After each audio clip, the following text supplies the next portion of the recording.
عزیزان گرامی، اب جناب زینب کبریٰ نے اس دربار میں خطبہ دینا نہیں تھا.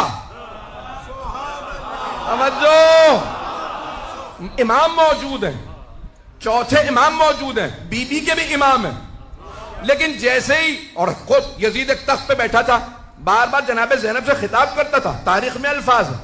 اس نے سوال کیا ان میں زینب کون؟ کیونکہ سن رکھا تھا، پورے رسے خطبے دیے ہیں یزید کے خلاف اور مولا کے دفاع میں.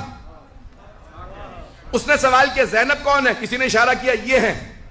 اس نے بی بی سے کلام کیا، بی بی نے کہا اس لائق نہیں سمجھتی تیرے سلام کا جواب دوں. اس نے پھر خطاب کیا آپ زینب ہے، بی بی نے کہا جواب نہیں دیتی. بچے ڈرنے لگے، بی بی نے کہا ڈرنے کی ضرورت نہیں ہے، کچھ نہیں بگاڑ سکتا.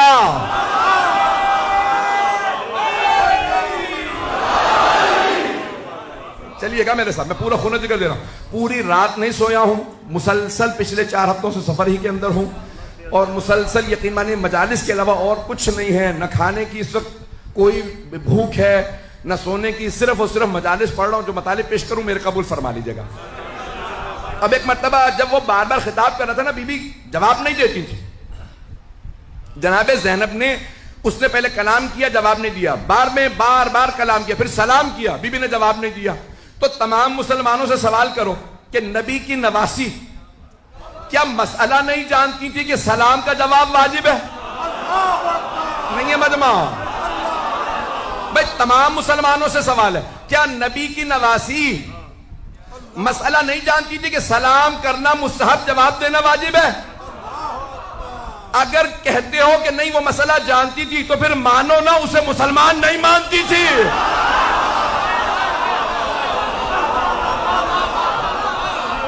جسے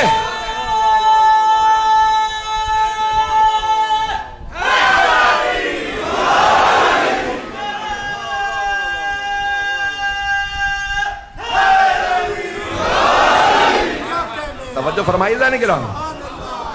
اے مسلمانوں، جس شخص کو نبی کی نواسی مسلمان نہیں مانتی، کیا وہ رضی اللہ عنہ ہو سکتا ہے؟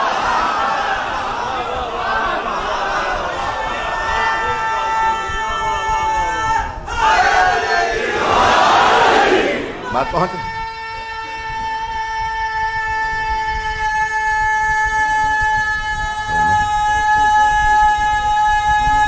ماشاءاللہ.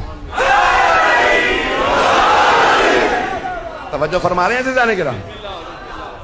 اب جناب زینب جواب نہیں دے رہی ہیں، بار بار کلام کرتا ہے. امام وقت کی ذمہ داری تھی کہ حق ادا کرتے. امام علیہ السلام کھڑے ہو گئے خطبہ دینے کے لیے. یزید نے فوراً جلاد سے کہا، فوجیوں سے کہا زنجیروں میں ہاتھ ڈال کے بٹھا دو، ان کو بولنے نہ دینا، خطبہ نہ دینے دینا.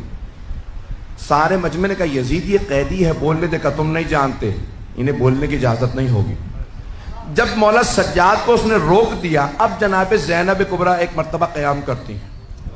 جہاں قیدی بیٹھے تھے نا چبوترے پہ، بی بی ایک مرتبہ کھڑی ہو گئی. جیسے ہی جناب زینب خطبے کے لیے کھڑی ہوئی تو یزید نے جلاد سے کہا تازیانے لگاؤ، اس بوڑھی خاتون کو بٹھا دو، بولنے نہ دینا. 700 کرسی نشین تھے. سب کہنے لگے یزید یہ بوڑھی ہیں، قیدی ہیں، رسیوں میں ہیں، خاتون ہیں، یہ کچھ نہیں کر سکتی، بولنے دے. یزید نے کہا تم نہیں جانتے، جب بھی ان کے خاندان سے کوئی بولتا ہے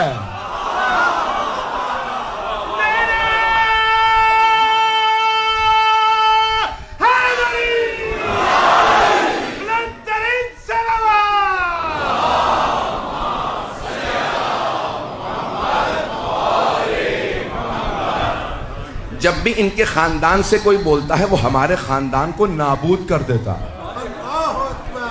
یہ عام بی بی نہیں ہے، تم نہیں جانتے، میں جانتا ہوں ان کے خاندان کو. تو ایک مرتبہ سب نے شور مچانا شروع کیا، یزید کچھ نہیں کر سکتی، بولنے دے. ایک مرتبہ یزید نے زور دیا نہیں ان کو بولنے کی اجازت نہیں ہے، تازیانے اٹھا. اب جناب زینب نے سر اٹھایا، اب تک یزید کا جواب نہیں دے رہی تھی. بی بی نے سر اٹھا کے ایک مرتبہ یزید کو دیکھا، کہا یبنت طلقاء. طلقاء جمع ہے طلیق کی. طلیق کہتے ہیں جب دو افراد میں جنگ ہو، ایک دوسرے کو گرا کے زیر کر دے اور سینے پہ پاؤں رکھ کے کہ جا.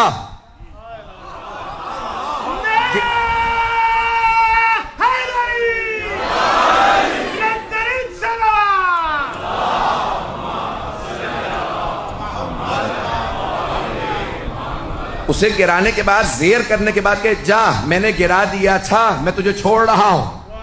عزیزان گرامی اسے کہتے ہیں طلیق. اب بی بی نے فرمایا یبنت طلقاء ایک نہیں, توجہ سارے مجمع کی. بی بی نے کہا یبنت طلقاء, بھول گیا اپنے اجداد کو؟ تیرے اجداد کو میرے بابا نے زیر کر کے آزاد کیا تھا.